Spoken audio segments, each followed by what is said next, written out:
എന്ത് വില കൊടുത്തും കൊഴിഞ്ഞു പോയ മുടി തിരിച്ചു പിടിക്കാനുള്ള ശ്രമത്തിലാട്ടോ ഞാൻ. ദേ മുടിയൊക്കെ കൊഴിഞ്ഞ് ഭയങ്കരമായിട്ട് തലയോട്ടിയൊക്കെ കണ്ടു തുടങ്ങി. അപ്പോൾ ഞാൻ മേടിച്ചേക്കുന്നത് മാമ എർത്തിൻ്റെ ആൽമണ്ട് ഹെയർ ഓയിൽ ബൂസ്റ്റർ ആണ്. അപ്പോൾ മുടിയുടെ വളർച്ച സ്പീഡാക്കാൻ വേണ്ടിയിട്ടുള്ള ഒരുപാട് സംഭവങ്ങൾ ഇതിനകത്തുണ്ട്. നോർമലി നമ്മൾ എടുക്കുന്ന ഹെയർ ഓയിൽ ഏതാണോ അതിൻ്റെ കൂടെ ഒരു 6-7 ഡ്രോപ്പ് ഈ ഒരു ഓയിൽ കൂടെ നമുക്ക് മിക്സ് ചെയ്തിട്ട് തലയിൽ അപ്ലൈ ചെയ്ത് കൊടുക്കാം.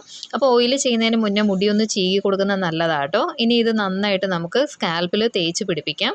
എന്നിട്ട് ജസ്റ്റ് കൈകൊണ്ട് തന്നെ ഒന്ന് മസാജ് ചെയ്ത് കൊടുക്കണം. ആൽമണ്ട് ഓയിൽ ശരിക്കും പറഞ്ഞാൽ നമ്മുടെ ഹെയറിന് നല്ലതാണ്. അപ്പോൾ ഭയങ്കരമായിട്ട് ഹെയർ ഫോൾ വന്നവർക്ക് ട്രൈ ചെയ്ത് നോക്കാൻ പറ്റുന്ന ഒരു സംഭവമാണ്. അതായത് മുടി കൊഴിഞ്ഞു പോയ ഭാഗത്ത് നമുക്ക് പുതിയ മുടി വരും എന്നാണ് പറയുന്നത്. അപ്പോൾ ഇത് നമ്മൾ സ്കാൽപ്പിലും അതുപോലെ തന്നെ നമ്മുടെ മുടിയിലും നന്നായിട്ട് തേച്ച് പിടിപ്പിക്കാം. ഇത് ഓവർനൈറ്റ് നമുക്ക് കീപ്പ് ചെയ്യുന്നതാണ് ഏറ്റവും നല്ലത്. അല്ലെങ്കിൽ കുറഞ്ഞതൊരു 4-5 മണിക്കൂറെങ്കിലും ഇത് നമ്മുടെ തലയിൽ ഇട്ടിട്ട് നമുക്കൊന്ന് ഷാമ്പു വാഷ് ചെയ്യാം. അപ്പോൾ ഞാനൊരു 1 മന്ത് ഒക്കെ യൂസ് ചെയ്തിട്ട് ഇതിൻ്റെ റിസൾട്ട് എങ്ങനെയുണ്ടെന്നുള്ളത് നമ്മുടെ ചാനലിൽ തന്നെ ഷെയർ ചെയ്യാം കേട്ടോ.